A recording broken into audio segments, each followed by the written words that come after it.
Hello students, आज हम class 9 का मैथ्स का फर्स्ट चैप्टर शुरू करने वाले हैं और फर्स्ट चैप्टर का नाम है नंबर सिस्टम।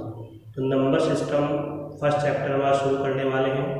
ये जो मैथ्स इस समय चल रही है ये आरबीएससी सीबीएसई दोनों के लिए इम्पोर्टेंट है, दोनों के लिए यूजफुल है, क्योंकि दोनों में अब एनसीईआरटी का सिलेबस लागू हो गया है। ठीक है, तो एनसीईआरटी का सिलेबस है ये। एनसीईआरटी बुक से हम आज फर्स्ट चैप्टर डिस्कस करने वाले हैं। तो ये सीबीएसई स्टूडेंट्स और आरबीएससी स्टूडेंट्स दोनों के लिए इम्पोर्टेंट है। एनसीईआरटी मैथ्स का आज फर्स्ट चैप्टर नंबर सिस्टम में स्टार्ट करेंगे और उसकी पहली एक्सरसाइज 1.1 के जो क्वेश्चंस हैं उनको हम डिस्कस करेंगे। आज पूरी 1.1 हम करने वाले हैं, तो वीडियो में बने रहिएगा। वीडियो अच्छा लगे तो लाइक कीजिएगा, चैनल को सब्सक्राइब कीजिएगा। चलिए स्टार्ट करते हैं। पहला क्वेश्चन हमारे सामने है, इज 0 अ रेशनल नंबर? कि क्या 0 एक रेशनल नंबर है? Can you right in the form p upon q where p and q are integers and q is not equal to 0। ठीक है, पहले पूछा गया है आपसे कि क्या 0 एक रेशनल नंबर है, अगर है तो क्या इसे p अपॉन q के रूप में लिख सकते हैं, जहां p और q इंटीजर्स हैं और q 0 के बराबर नहीं है। q is not equal to 0। पहले हम जान लेते हैं कि रेशनल नंबर होते क्या है। देखिए, आपने काउंटिंग पढ़ी है 1 2 3 4, इस तरह से आपने काउंटिंग पढ़ी है। तो ये जो काउंटिंग है जो 1 से स्टार्ट होती है, इन्हें हम कहते हैं नेचुरल नंबर्स। क्या कहते हैं? Natural numbers. फिर जब इसमें हमने आगे 0 ऐड कर दिया तो ये बन गए होल नंबर्स। क्या बन गए? Whole numbers. फिर इनमें जब हमने नेगेटिव वाले नंबर और ऐड कर दिए, ठीक है, इस तरह से नेगेटिव नंबर्स ऐड कर दिए तो ये बन गए इंटीजर्स। क्या बन गए? ये इंटीजर्स। अब ये सब इंटीजर्स हैं। ठीक है, अब जब इनको हमने फ्रैक्शन के रूप में लिख दिया तो ये बन गए रेशनल नंबर्स। क्या बन गए? Rational numbers. It means rational number में आपको p और q दोनों चीजें होंगी, न्यूमरेटर डिनोमिनेटर दोनों चीजें होंगी। ठीक है, और दोनों के दोनों ही क्या होंगे? इंटीजर होंगे। ठीक है, और डिनोमिनेटर यानी q 0 के बराबर नहीं होगा। देखिए, इन सबका डिनोमिनेटर 1 या 2 है।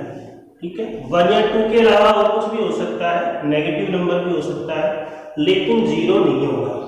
ठीक है, तो इसको हम कहते हैं रेशनल नंबर्स। ये सारे इस समय क्या है?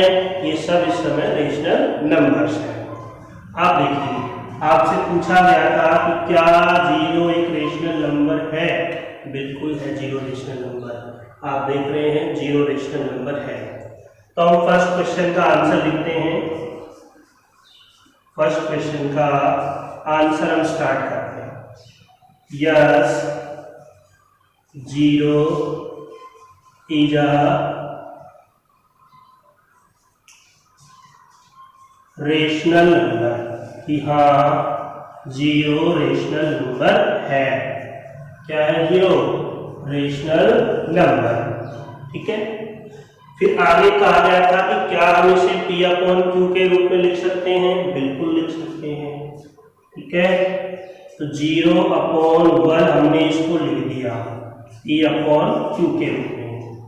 यहाँ पे p है 0 और q है 1।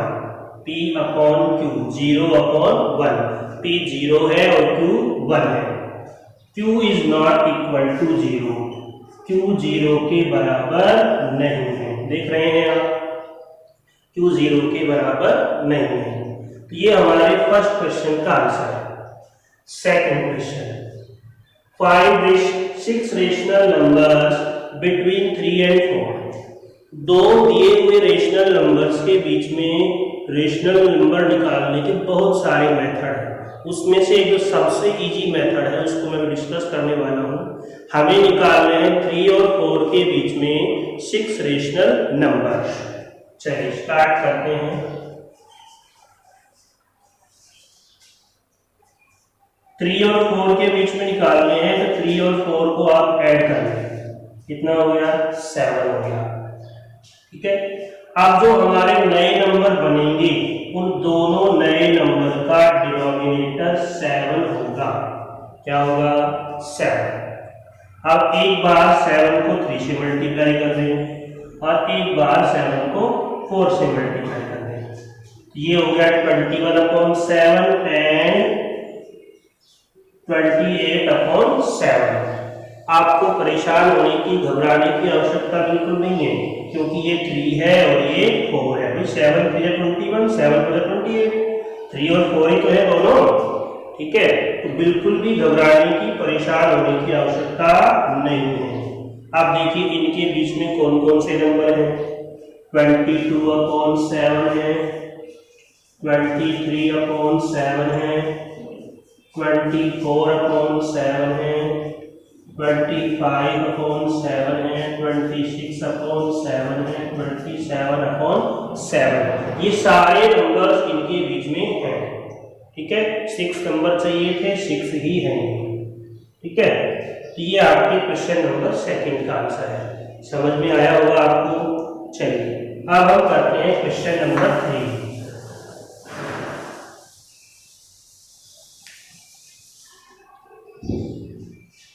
आंसर 3 देखिए, find 5 rational numbers between 3/5 and 4/5। 3/5 और 4/5 के बीच में 5 रेशनल नंबर्स बताने हैं। ठीक है, कितने बताने हैं 5। यहां भी हमें कुछ नहीं करना, डिनोमिनेटर दोनों के सेम है, डिनोमिनेटर दोनों के सेम है। तो सेम जो पहले वाला मेथड अभी हमने डिस्कस किया था क्वेश्चन नंबर 2 में, वही मेथड यहाँ पे अप्लाई कर लेंगे। 3 और 4 को ऐड कर लेंगे, 3 + 4 7। ठीक है, दोनों के जो डिनोमिनेटर हैं उनको 7 से मल्टीप्लाई कर देंगे।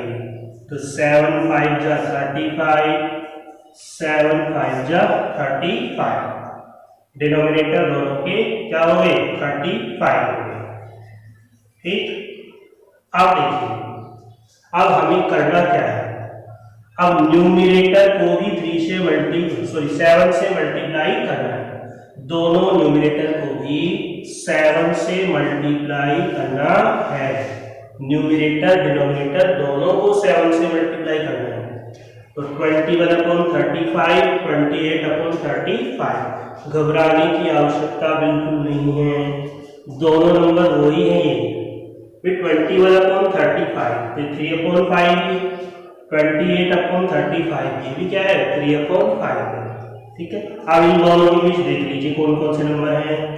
22/35, 23/35, 24/35, 25/35, 26/35।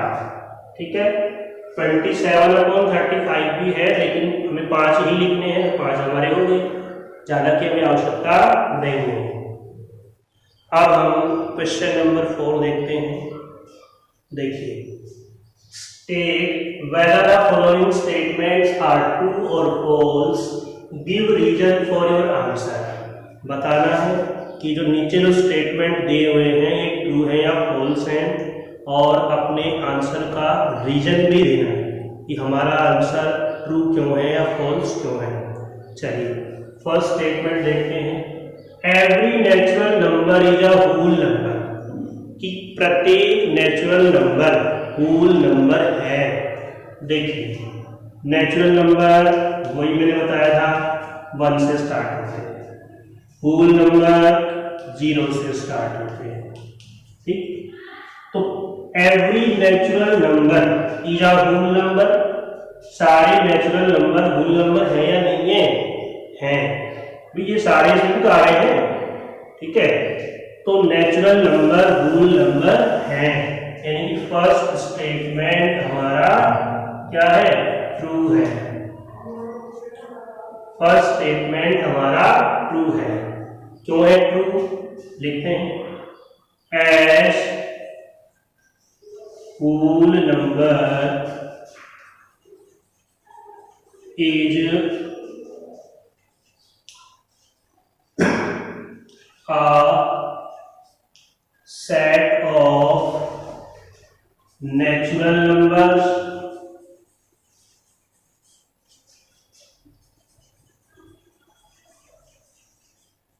and zero। भाई होल नंबर जो है वो नेचुरल नंबर और जीरो का ही तो सेट है, नेचुरल नंबर और जीरो से मिलके ही तो बना है। चलिए सेकंड स्टेटमेंट देखते हैं, every integer is a whole number. आप देखिए फिर से होल नंबर कहां से स्टार्ट होते हैं, यहां से स्टार्ट होते हैं, ठीक है। इंटीजर में नेगेटिव भी होते हैं पॉजिटिव भी होते हैं कि नहीं होते, ठीक। तो क्या सारे integer, every integer is a whole number, ये सारे इंटीजर होल नंबर है क्या, नहीं है। सारे इंटीजर होल नंबर नहीं है। भाई इंटीजर में तो नेगेटिव नंबर भी आ रहे हैं, होल नंबर में नेगेटिव थोड़ी आते हैं, ठीक है।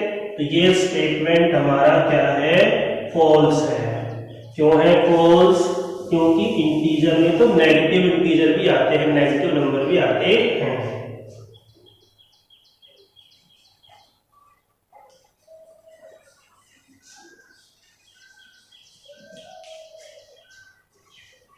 इंटीजर में नेगेटिव नंबर भी आते हैं।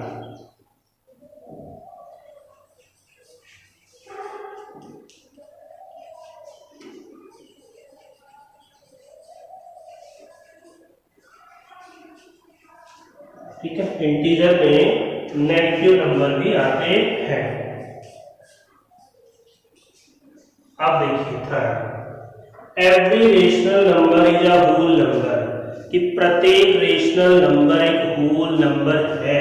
भी जब जब इंटीजर ही होल नंबर नहीं है तो रेशनल नंबर होल नंबर कहां से होगा, संभव ही नहीं। फिर भी आप देख लीजिए, जैसे मान लीजिए ये रेशनल नंबर है, ठीक है, तो क्या ये होल नंबर है क्या, नहीं है। होल नंबर तो स्टार्ट ही जीरो से होते हैं, ठीक है। तो रेशनल नंबर भी होल नंबर नहीं है। क्यों नहीं है, क्योंकि रेशनल नंबर जो नेगेटिव होते हैं, नेगेटिव भी होते हैं और 0 1 2 3 से बड़े भी होते हैं, ठीक है। ये स्टेटमेंट भी क्या है, फॉल्स है। As rational numbers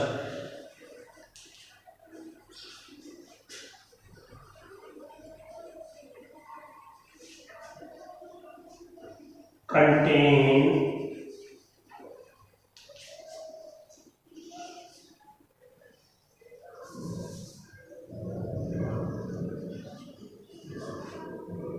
negative numbers also,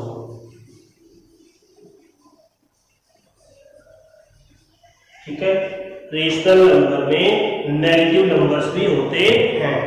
तो इस तरह से आज हमारी एक्सरसाइज 1.1 हो गई कंप्लीट, ठीक है। वीडियो को लाइक कीजिए, चैनल को सब्सक्राइब कीजिए। अगर कोई आपका कोई कंप्लेंट हो या कोई क्वेश्चन आपको समझ में नहीं आ रहा हो या और कोई एक्सरसाइज आप पढ़ना चाहते हैं और कुछ पढ़ना चाहते हैं तो मुझे कमेंट कीजिएगा। Thank you.